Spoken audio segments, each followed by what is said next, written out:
네, 오늘은 영혼을 위해 사십시오라는 제목으로 말씀 강론하도록 하겠습니다.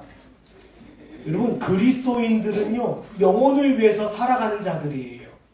그렇다고 해서 우리가 지금 현재 이 땅에서 현세의 삶을 내던져 버리라, 그 말은 아닙니다.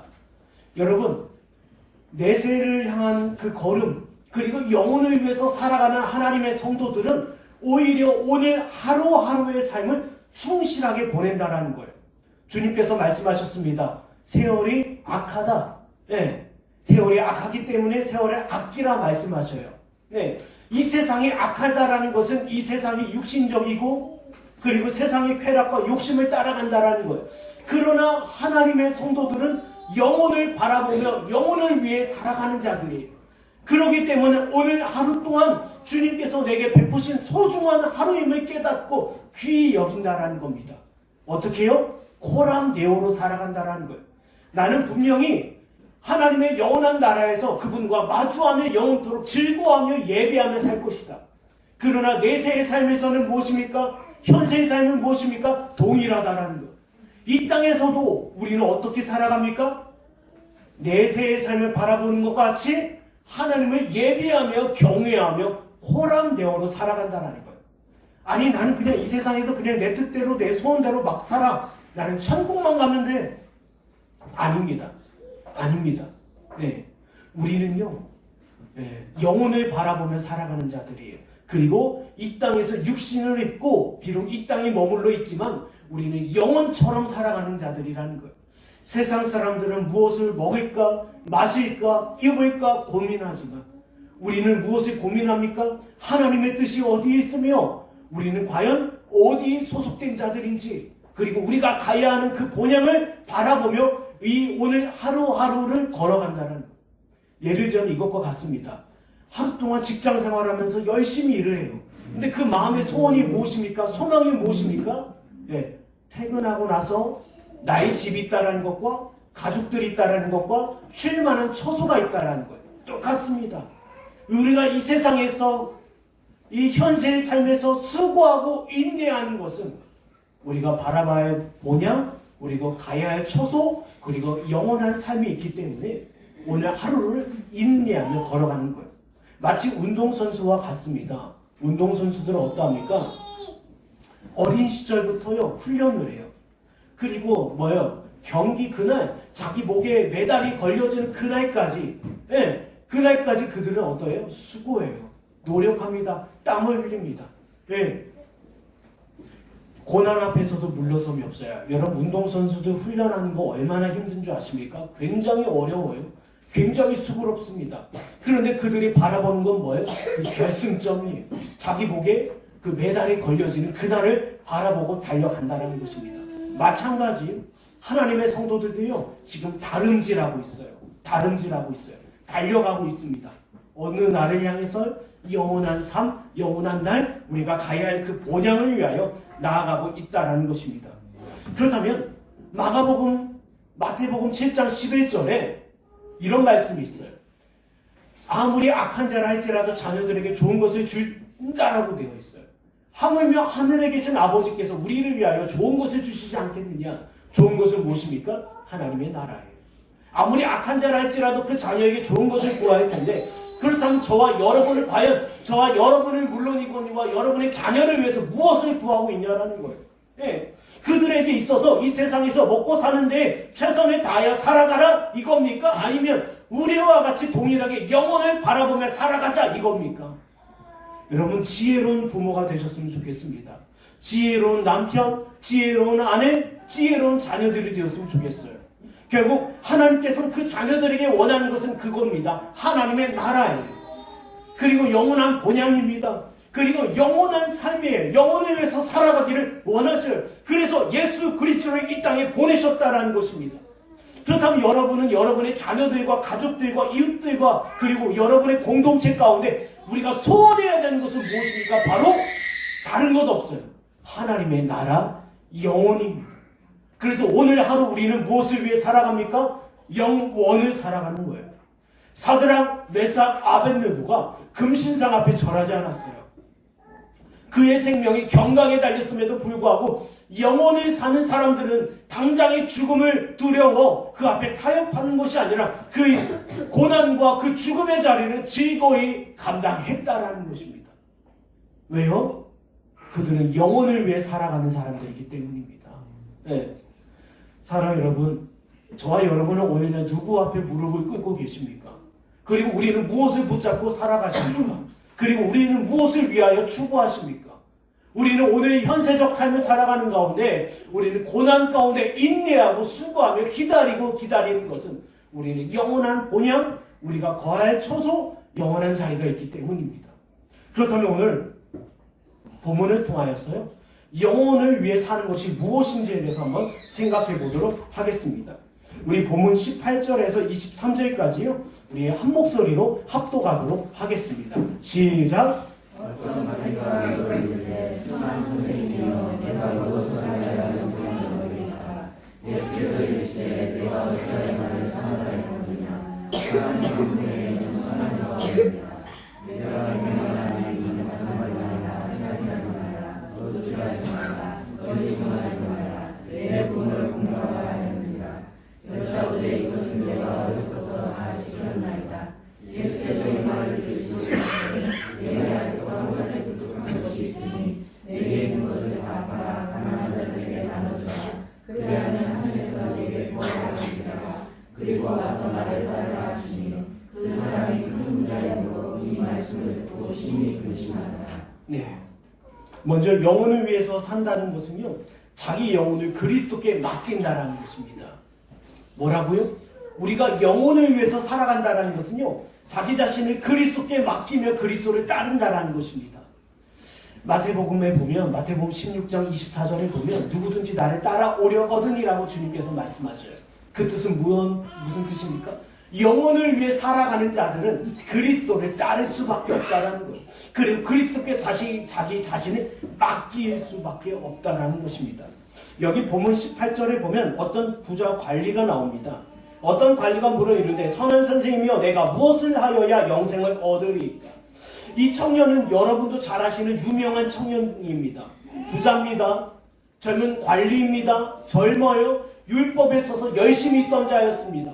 한마디로 당시 유대 사회에서 부족할 것이 하나도 없었던 사람이에요. 그런 그가 용기 있게 주님 앞에 나왔어요.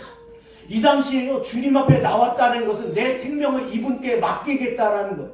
그래서 이 일을 두려고 해서 니고데모도 밤중에 주님을 찾아오지 않았습니까? 요한복음 3장에. 예. 예수님을 공개적으로 따르고 예수님을 만나는 것은 무엇입니까? 나는 예수님을 따르겠다라는 것입니다. 그리고 유대인들로부터 모든 핍박과 고난을 감당하겠다라는 것이에요. 그래서 여기 나와 있는 것처럼 부자 청년은요, 유대인의 시선을 아랑곳지 않고 담대히 주님 앞에 나왔어요. 반면에 니고데모는 어땠습니까? 유대인의 시선을 두려워하여 밤중에 은밀한 중에 주님을 찾아요. 예. 한마디로 이 사람은요, 공개적으로 자기 신앙의 고백을 했습니다. 나는 나의 영생의 문제에 있어서 예수님께 묻겠습니다. 예수님으로부터 교훈을 받겠습니다라는 것이에요. 그리고 또 한 가지가 있습니다. 이 사람은요, 주님 앞에 나와서 무엇을 해야 합니까? 영생을 위하여 무엇을 행해야 합니까? 라고 얘기해요. 아니 보세요. 이 정도 위치에 있는 사람들은요, 영적으로 관심이 없습니다. 예, 대부분 무관심해요. 보세요. 돈도 많아요. 사회적 권세가 있어요. 권력이 있어요. 젊어요. 그리고 유대 사회로부터 인정을 받고 있었어요. 왜요? 율법에서 흠이 없던 사람이었기 때문에. 이 사람은요, 외형적으로 부족한 것이 하나도 없었어요. 그런 그가 영생에 대해서 관심을 가졌다는 것은 놀라운 일입니다. 여러분, 이 정도 위치에 있다라고 하면 영생의 문제에서 관심을 갖겠습니까? 보세요. 우리가 모든 사업이 잘 되고 자녀들의 문제가 잘 되고 우리가 건강하며 또한 재물도 있으며 교회에서 오랜 시간 동안 모태신앙으로 자라서 수고하고 봉사했어요. 교회에 인정을 받았어요. 사회적 지위도 있어요. 사회적 인정도 또한 받고 있어요. 이 사람이 과연 영생의 문제에 대해서 고민하겠냐라는 거예요.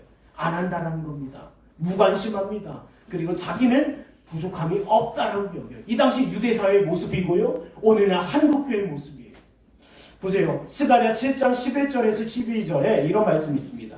그들이 듣기를 싫어하여 등을 돌리고 듣지 아니하려고 귀를 막으며 그 마음에 금강석 같게 하여 율법과 만군의 여호와가 그의 영으로 옛 선지자들을 통하여 전한 말을 듣지 아니하므로 큰 진노가 만군의 여호와께로부터 나왔도다. 여러분, 이 부자 청년은요, 자기가 소유한 모든 것 가지고 젊다라는 것, 관리라는 것, 부자라는 것, 율법에서 흠이 없다라는 것, 이것에 만족하지 않았던 사람이에요. 그래서 주님 앞에 나왔습니다.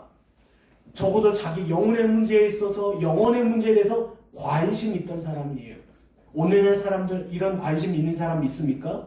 여러분, 혹시 길거리에서 한번 전도해 보셨어요? 아니면 주변 이웃이나 가족이나 친구들에게 전도 한번 해보셨습니까? 관심 없습니다.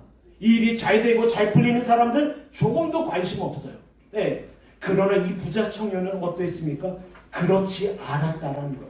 영생을 알고 싶어 했고, 영생을 누리고 싶어 했고, 자기가 가지고 있는 것을 만족하지 않았다는 것.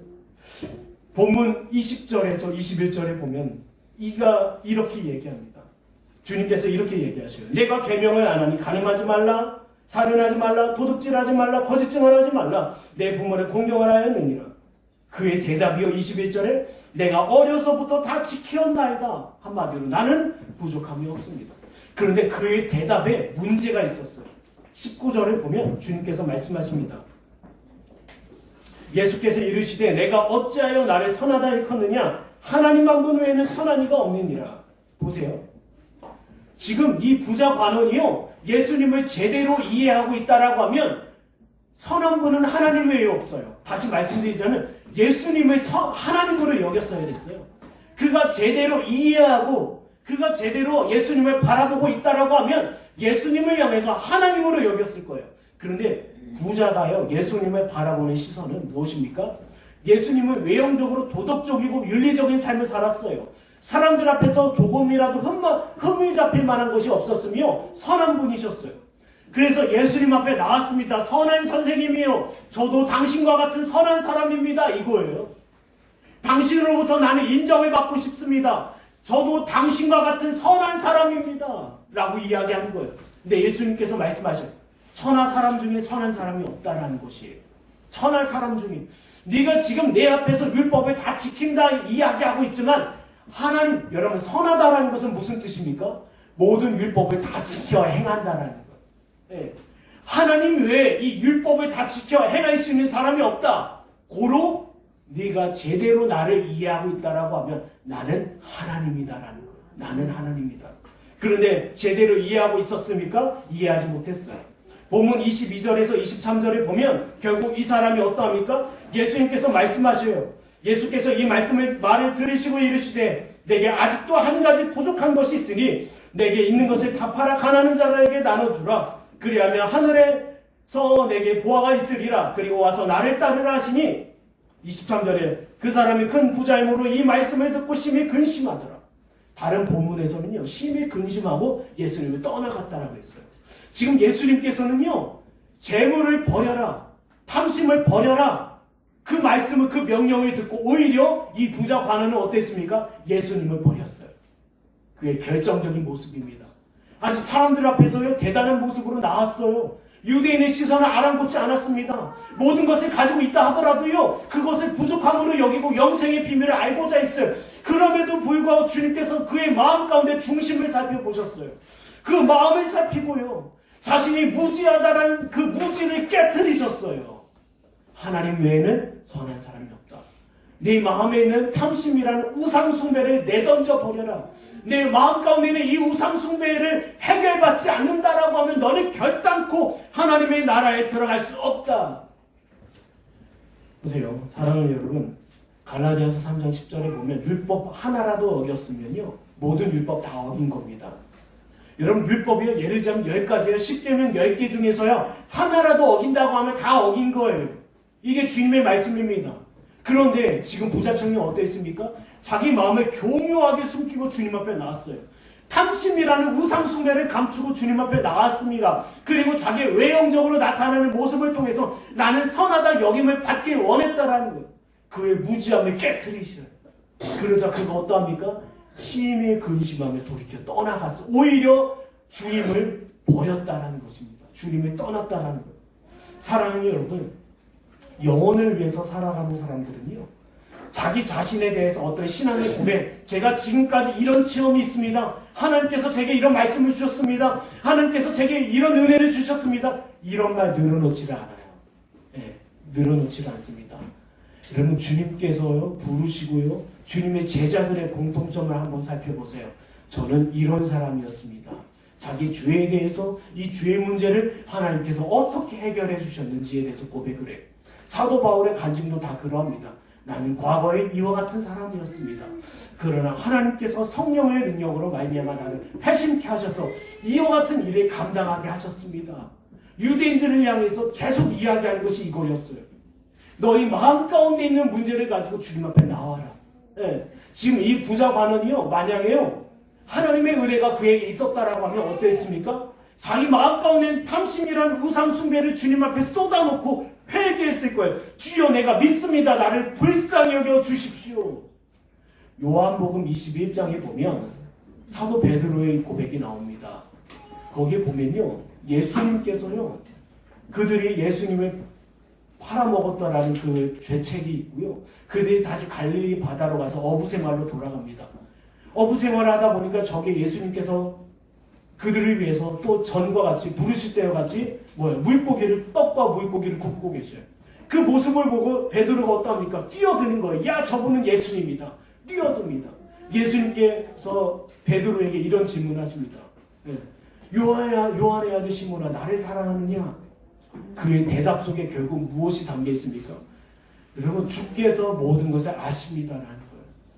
저는 주님을 사랑하지만 그 마음조차도 주님께서 아십니다. 제 마음을 주님께서 받아주십니다. 제 마음을 지켜주십시오. 제 입술의 고백과 제 생각은 지금 주님을 사랑하지만 저는 연약한 육신을 입고 있어서 또 언제든지 주님을 배신할 수밖에 없습니다. 주여, 내가 믿습니다. 그러나 나의 믿음 없음을 도와주십시오. 이거예요. 영혼을 위해 살아가는 사람들은요, 자기의 외형적인 어떤 체험이나 은사적 체험이나 예수님께서 나의 이런 무엇을 보여주셨네, 이런 은혜를 주셨네, 자기 간증들, 자기가 행했던 것들 쏟아놓지 않아요. 쏟아놓지 않습니다. 여러분, 철력정에 보면 후반부에 무지란 사람이 등장합니다. 크리스천과 소망이요, 천성의 길로 나아가고 있는데 무지란 사람이 나타나서요, 자기의 신앙의 간증을 쏟아내요. 나는 이런 사람입니다. 결론은 하나예요. 나는 이런 사람입니다. 주님으로부터 이런 체험을 했습니다. 위선자들이죠. 위선자들이. 여기에 나와 있는 부자 젊은 관원은요, 위선자였습니다. 자기는 외형적으로 틀림이 없다 생각했지만 주님은 그 마음의 상태를 바라보셨어요. 여러분, 영혼을 위해 살아가는 사람들은요, 자기 마음에 있는 이와 같은 욕심과 우상숭배의 죄를 가지고 하나님 앞에 나오고 예수 그리스도께 자기 마음을 토하여 놓는 자들이에요. 주님 맞습니다. 제 마음 가운데는 이와 같은 탐심이 머물러 있었습니다. 제가 육신과 이상의 생각으로는 조금도 가난한 자들을 위하여 저의 재물을 나눠줄 생각이 없습니다. 그러나 이것이 주님 앞에 죄임을 나는 깨닫습니다. 주여, 나를 불쌍히 여겨주십시오. 다다음 주에 살펴보겠지만 삭개오처럼요, 삭개오도 자기 재물을 나누고 싶은 마음이 조금도 없었어요. 그러나 주님 앞에 나아가고 주님의 말씀을 들으며 그 가운데 성령의 능력과 은혜가 나타나니 비로소 거기에 순종할 수 있는 힘과 은혜가 있었던 거예요. 부자는 그걸 구하지 않았습니다. 영혼에 사는 사람들이요, 저와 여러분은 누구를 따르고 의지합니까? 바로 예수 그리스도를 의지하며 따라가는 사람들입니다. 그렇다면 우리 두 번째 한번 보겠습니다. 보면 24절에서 27절까지 한 목소리로 읽도록 하겠습니다. 시작.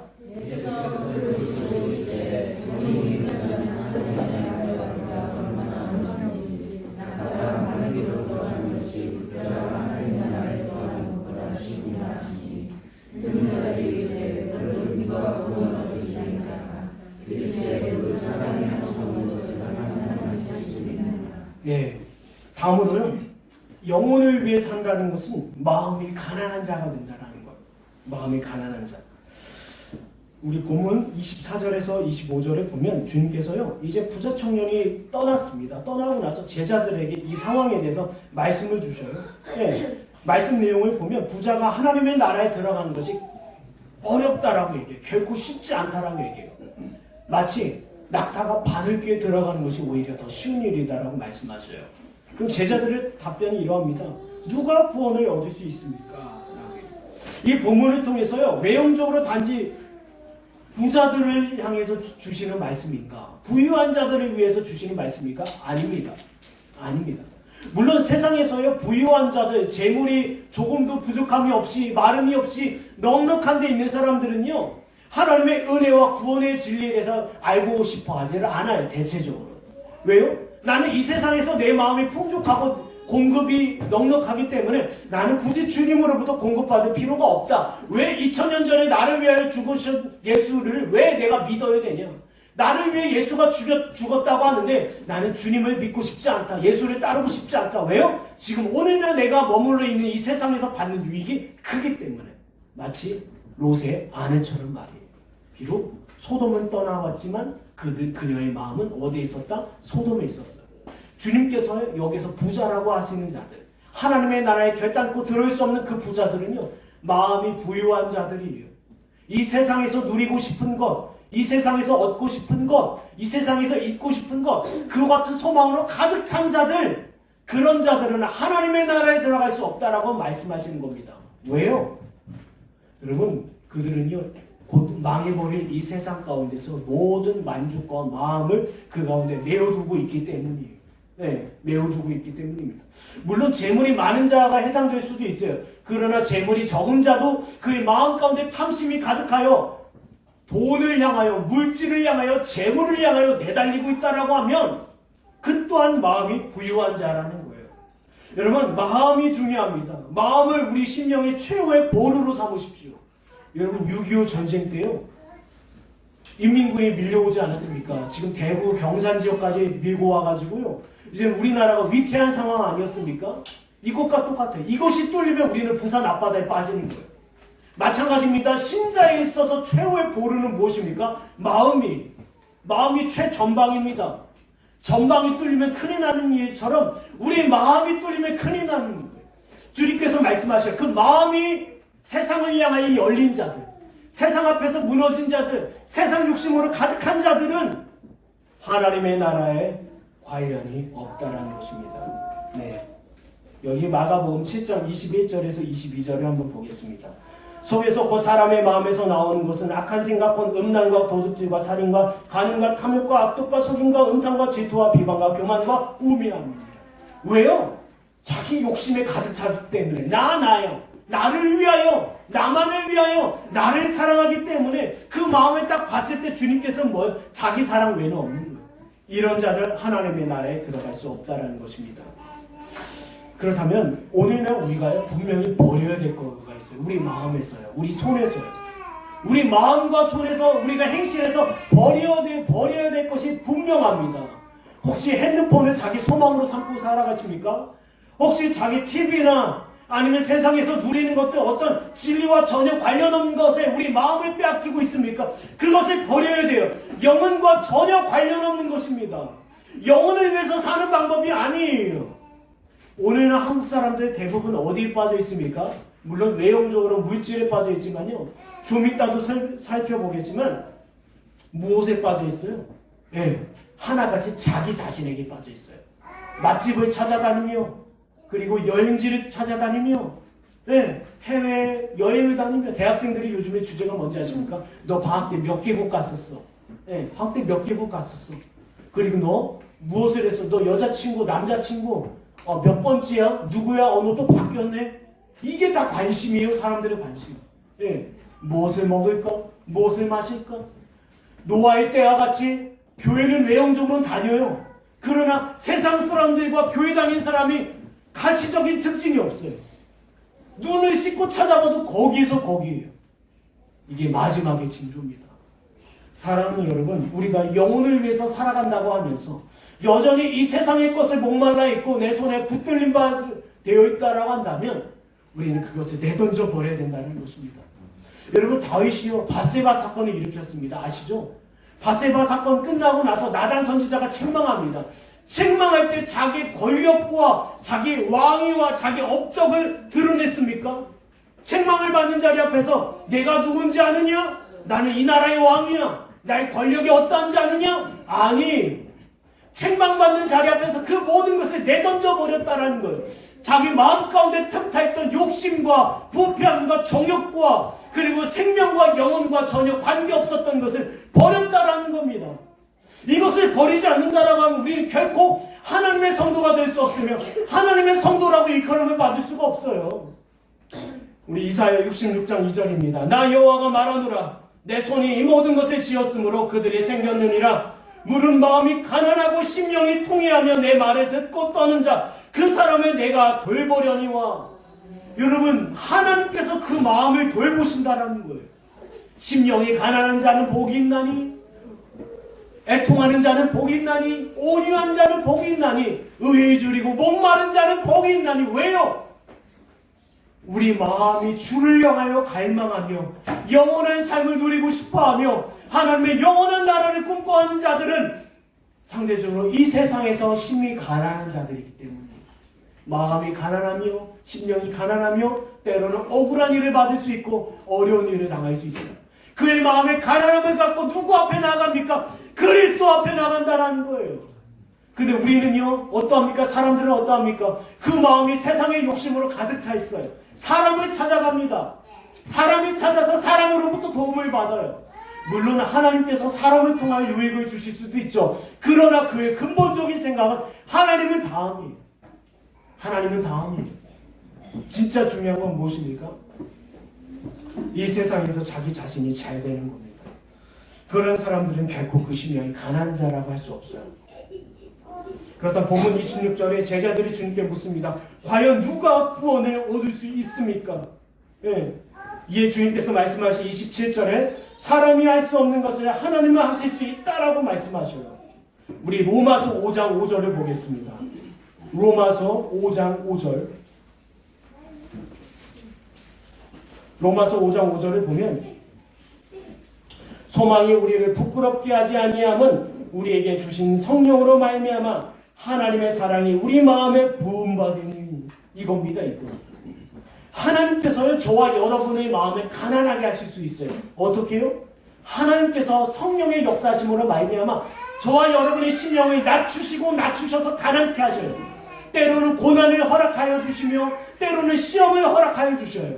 때로는 마귀의 관계 앞에 욥과 같이 고난을 당하게 하십니다. 그때 우리의 심령이 가난해졌을 때 그의 마음 가운데 하나님의 위로와 공급하시는 능력이 있어요. 공급하시는 능력이 있어요. 그러면 우리는 이런 얘기를 해볼 수 있어요. 주님! 이렇게 반문해 볼 수 있어요. 주님, 아니 저 사람은 왜 하나님의 은혜로 마음을 가난하게 하지 않으셨습니까? 아니 왜 이 부자 관원을 주님을 떠나보내도록 왜 내버려 두셨습니까? 이의 심령을 변화시켜서 하나님의 은혜와 사랑에 부음받게 하셔야 됐지, 왜 이 부자 관원을, 이 유능한 사람을, 이 사람을 제자로 삼어 주님의 나라를 위하여 쓴다라고 하면 얼마나 귀한 이 인물을 그냥 내보내셨습니까? 따져볼 수 있어요. 여러분, 저도 따집니다, 가끔. 네, 저도요, 그런 질문을 받아요. 아니 목사님, 이 사람 떠나보내는 거 잡지 않으십니까? 아니 이 사람 아깝지 않으십니까? 그런 사탄의 음성을 들어요.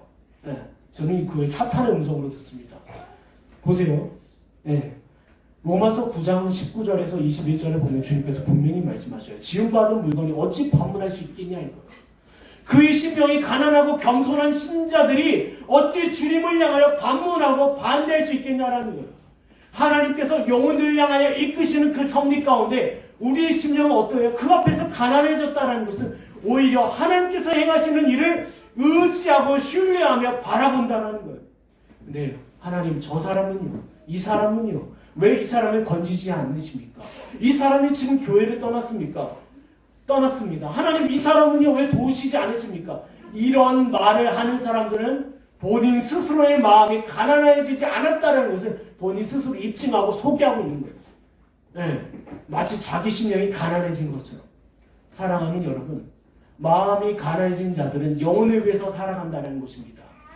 마음이 가난해졌다는 것은 주님으로부터 공급되는 모든 은혜와 힘을 얻겠다라는 거예요.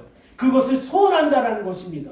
그리고 뭐예요? 로마서 8장에 나와 있는 것처럼 하나님을 사랑하는 자, 곧 그 뜻대로 부르심을 입은 자에게는 모든 것이 합력하여 선을 이루신다는 것처럼 하나님께서 이끄시는 모든 섭리와 작정하신 뜻을 저는 순종하겠습니다라는 거예요. 네. 그러나 여전히 그 신령이 가난해지지 않는 자들은 주님을 향하여 대적하며 왜 이러합니까? 왜 저러합니까? 따지게 된다는 거예요. 아무쪼록 사랑하는 여러분, 2019년도도 이렇게 지나갑니다. 2020년도를 새로 준비하고 있습니다. 다시 돌아오지 않는 해입니다. 그러나 중요한 것이 있습니다. 우리가 오늘날 이 시대 가운데 영혼을 향해 살지 않는다라고 하면, 여전히 내가 내 마음의 세상 욕심으로 가득 차 있다라고 하면, 그 심령은요, 해가 바뀐다 하더라도요, 영혼을 향하여 내달리는 사람이 아니라 오히려 영원한 지옥을 향하여 내달리는 사람이 될 거라는 것입니다. 그 다음 우리 마지막 한번 보겠습니다. 마지막 28절에서 30절까지 말씀입니다. 마지막 28절에서 30절까지 말씀인데 한 목소리로 읽도록 하겠습니다. 시작. 베드로가 여자오되 보옵소서 우리가 우리의 것을 다 버리고 주를 따르나이다. 이르시되 내가 진실로 너희에게 이르노니 하나님의 나라를 위하여 집이나 아내나 형제나 부모나 자녀를 버린 자는 현세의 여러 배를 받고 내세의 영생을 갖추는 자가 상관되라 하시니라. 마지막으로 영혼을 위해 산다라는 것은 자기 자신을 부인한다라는 것입니다. 누가복음 6장 45절에 보면 이런 말씀이 있어요. 선한 사람은 마음에 선에서 선을 내고 악한 자는 그 쌓은 악에서 악을 내나니 이는 마음에 가득한 것을 입으로 말함이라 라고 되어 있어요. 예. 우리 마음을요, 사람 앞에서는 숨길 수 있고 감출 수 있어요. 예. 그러나 그것이 주님 앞에서는 그렇지 않습니다. 그리고 심지어 사람 앞에서 일시적으로 감출 수는 있어요. 그러나 그의 삶과 행실을 통하여 마음에 있는 것을 드러내 보일 수밖에 없다라는 것이에요. 드러내 보일 수밖에 없어요. 그렇다면 우리가 영혼을 향해 살아가는 삶 가운데서 우리가 부인해야 될 것이 있어요. 무엇입니까? 우리 자신을 부인해야 돼요. 내 마음 가운데 일어나는 욕심과 내 마음 가운데 나타나는 음란과 내 심령 가운데 있는 거짓과 나태함들, 이것을 어떻게 해요? 우리는 싸워야 된다는, 이것이 자기 자신을 부인한다는 거예요. 우리는 쉽게 거짓말할 수 있습니다. 그냥 거짓말하지 뭐. 도덕률 폐결론주의자들은요 그렇게 자라왔어요. 거짓말해도 돼. 이거 습관적이에요. 여러분, 제가 예전에 있던 교회에서 이런 경우를 굉장히 많이 봤는데요, 자기 자신을 부인하는 것은요, 우리는 영혼을 위해 살아가는 사람들입니다. 이 사소한 죄악도, 마음 가운데 일어나는 일들도 우리는 그냥 지나쳐 간다라는 것이 아니에요. 우리 한번 야고보서 한번 볼까요? 야고보서입니다. 1장입니다. 야고보서 1장 26절입니다. 제가 읽겠습니다. 야고보서 1장 26절인데요. 누구든지 스스로 경건하다 생각하며 자기 혀를 제갈 물리지 아니하고 자기 마음을 속이면 이 사람의 경건은 헛것이니라. 헛것입니다. 여러분, 자기 마음에서 비롯되는 거짓된 말, 거짓된 행실, 그것을 본인이 스스로 속이고 나는 경건하다, 나는 떳떳하다, 나는 영혼을 위해서 살아간다라는 자들, 주님께서 말씀하셔요. 뭐라고 합니까? 그의 모든 경건은, 모든 체험은 헛것이다라는 거예요. 자기 자신을 부인한다는 것은 자기 마음 가운데 일어난 욕심과 죄와의 싸움을 이야기해요. 싸움을 얘기해요. 그러나 우리 심령 가운데 이와 같은 싸움이 없는 자들은 애시당초 거듭나지 않은 자일 뿐만 아니라 영원한 삶과 영혼을 위해서 사는 길과는 전혀 관련이 없는 자들이에요. 우리 본문 28절 한번 보겠습니다. 그렇다면요, 본문 28절을 보면 가난한 자의 고백이 나옵니다. 베드로의 고백인데요, 28절에 베드로가 여짜오되 보옵소서 우리가 우리의 것을 다 버리고 주를 따랐나이다. 여기 로마서 10장 10절에 보면 사람의 마음으로 믿어 의에 이르고 입으로 신하여 구원에 이르느니라. 지금요, 베드로의 심령 가운데 나타나는 은혜의 고백을 주님 앞에 내어놓습니다. 주여 보시옵소서, 우리는 우리의 것을 버리고 주님을 지금 따르고 있습니다. 그럼 베드로의 고백이 옳다라고 주님께서요 본문 29절에 이어서 말씀하셔요. 이르시되 내가 진실로 너에게 이르노니 하나님의 나라를 위하여 집이나 아내나 형제나 부모나 자녀를 버린 자는 현세의 여러 배를 받고 내세 영생을 받지 못할 자가 없느니라 하시니라. 지금 너희는 옳다라는 거예요. 야, 잘하고 있다. 너희는 지금 영원한 삶을 위하여 살아가고 있으니 염려할 거 없다. 주님께서 베드로의 고백을 인정해 주셔요. 마음으로 일어난 하나님의 은혜의 사랑을 입술로 시인한 베드로의 고백을 주님께서 인정해 주시는데, 여기에 좀 의아한 좀 장면이 있어. 아, 이건 어떻게 우리가 이해하지? 29절에 하나님의 나라를 위하여 집이나 아내나 형제나 부모나 자녀를 버린 자라고 되어 있어요. 이런 자들이 영혼을 위해서 살아간다라는 것입니다. 여러분, 성경에는요, 갈라디아서의 말씀 보면 가족을 돌보지 않는 자들은요, 뭐라고 되어 있습니까? 불신자보다 악한 자라고 되어 있어요. 그리고 십계명에 보면 부모를 공경하고 돌보라고 되어 있지 않습니까? 그렇다면 이 말씀과 어떻게 해요? 반대되지 않습니까? 라고 질문해 볼 수 있지 않습니까? 여러분, 정확한 뜻은요, 무슨 뜻이냐면 그들의 소리를 듣지 말라라는 거예요. 그들의 음성을 듣지 말라라는 것입니다. 네. 여러분, 우리가 가족 중에요, 친족 중에, 친지 중에, 심지어 자녀들 중에 거듭나지 않은 자들이 있어요. 영혼의 삶과 전혀 다른 삶을 살고 있는 자들이 있습니다. 그럼 무엇입니까? 그들의 소리를 듣지 말고 오히려 대적하라는 거예요. 대적하라. 우리 갈라디아서 1장 한번 보겠습니다. 갈라디아서 1장 16절이에요.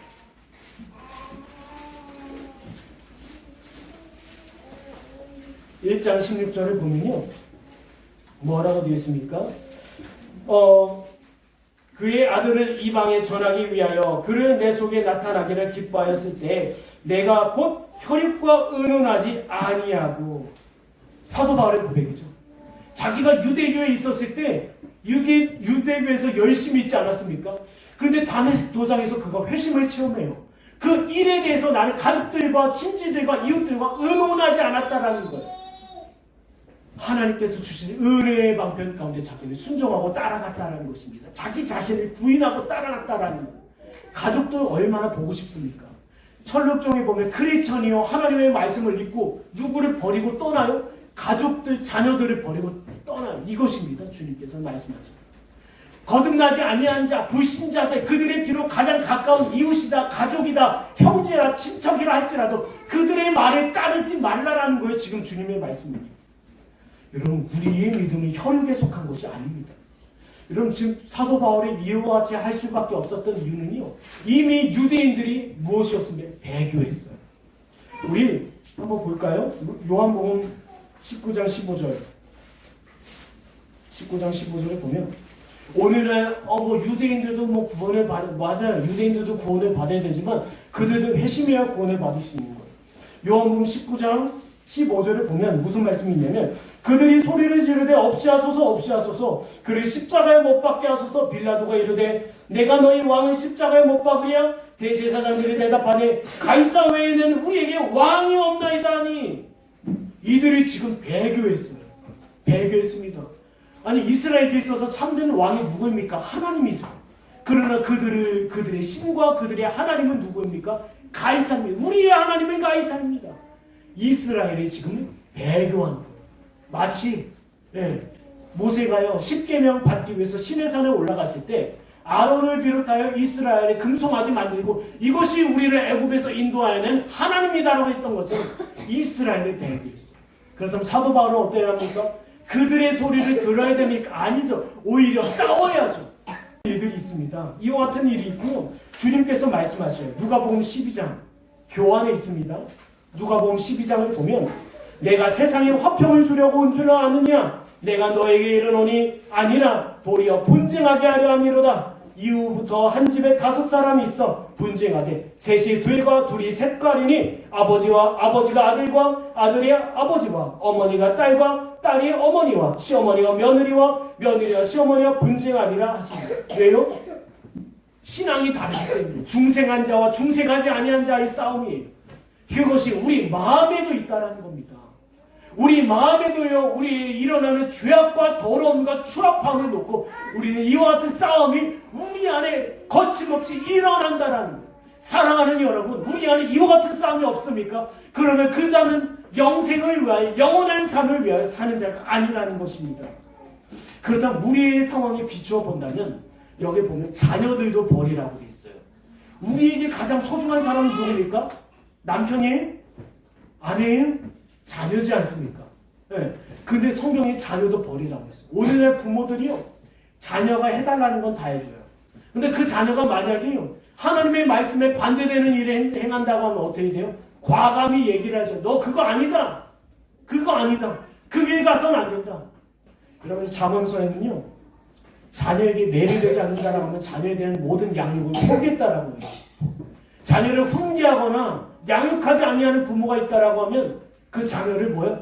다시는 보지 않을 자녀로 여긴다라는 거예요. 그 뜻은 무슨 뜻이에요?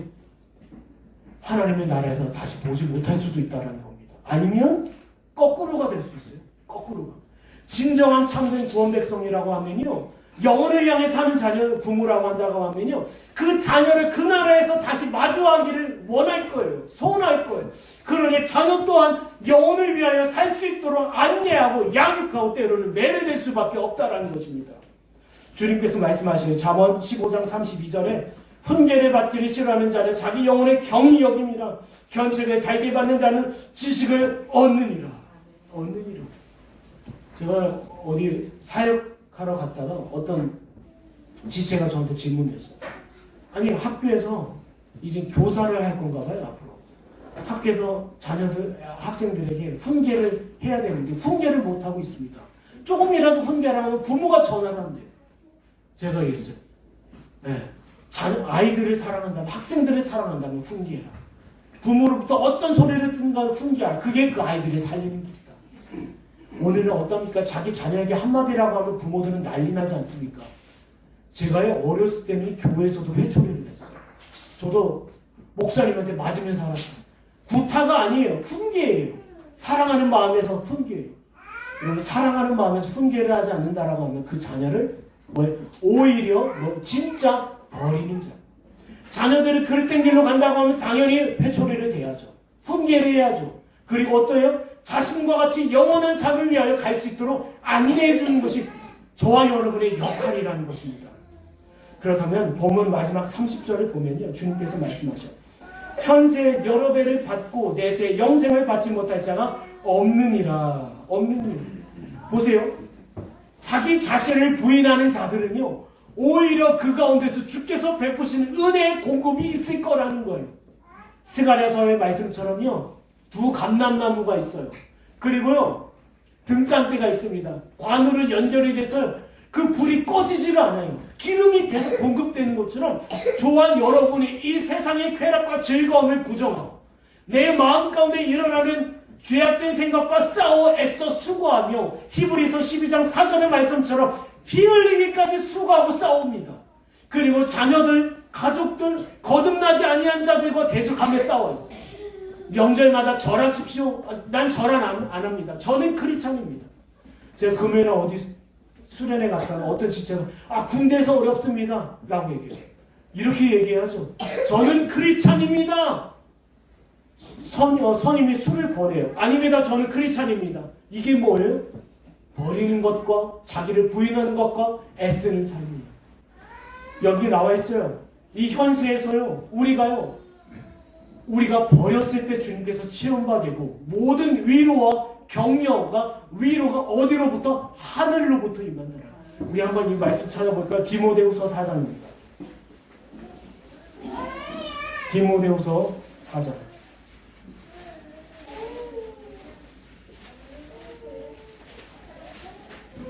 4장 17절입니다. 주께서 내 곁에 서서 나에게 힘주심은 나로 말미암아 선포된 말씀이 온전히 전파되어 모든 이방인이 듣게 하려 하심이니 내가 사자에 대해서 건짐을 받았습니다. 여러분, 집에서 나는 집에서 애만 보고 있지 아닙니다. 하나님의 나라에 갔을 때요, 불러줘요. 너 아무개 너희 자녀를 잘 양육했냐 이거예요. 자녀를 부릅니다. 네 부모가 너를 잘 양육했냐 이거예요. 너에게 회초리를 대며 너희를 바르게 훈계했냐 이걸 물어봐요. 나 집에서 애만 보지 이거 아닙니다. 근데 중요한 게 있어요. 집안에서 자녀를 양육하던, 직장 생활을 하던, 교회 사역을 하던 주님께서 뭐예요? 주께서 곁에 서서 우리에게 1000배, 10,000배 가치 있고 유익한 힘을 주신다는 거예요. 이와 같은 체험이 있는 자들은 뭐예요? 영원한 삶이 보장되었다는 것입니다. 여러분, 세상과 타협하면서 살아간다면 어려움이 하나도 없어요. 그때그때 타협하면서 살아간다면 세상 사람들처럼 자기 이해와 자기 이익을 따라 행한다고 하면 전혀 고난이 없어요. 네, 그러나 중요한 것이 있습니다. 그런 자들은 영혼과 전혀 관련이 없다는 것입니다. 아무쪼록 이 말씀이 저와 여러분의 심령 가운데 2019년도 마지막 말씀인데요. 이 말씀을 저와 여러분 가운데 새기시고요. 나는 과연 영원한 삶을 위하여 살아가고 있는지 한번 점검하는 저와 여러분에게 간절히 축원합니다. 우리 이 시간 함께 기도하겠습니다. 기도하실 때 오늘 세 가지입니다. 영원한 삶을 위해 사십시오. 영혼을 위해 사십시오. 과연 나는 내 손에 붙잡고 있는 것을 의지하며 소망하며 살아가고 있지는 않은지 점검받는 저와 여러분에게 간절히 축원합니다.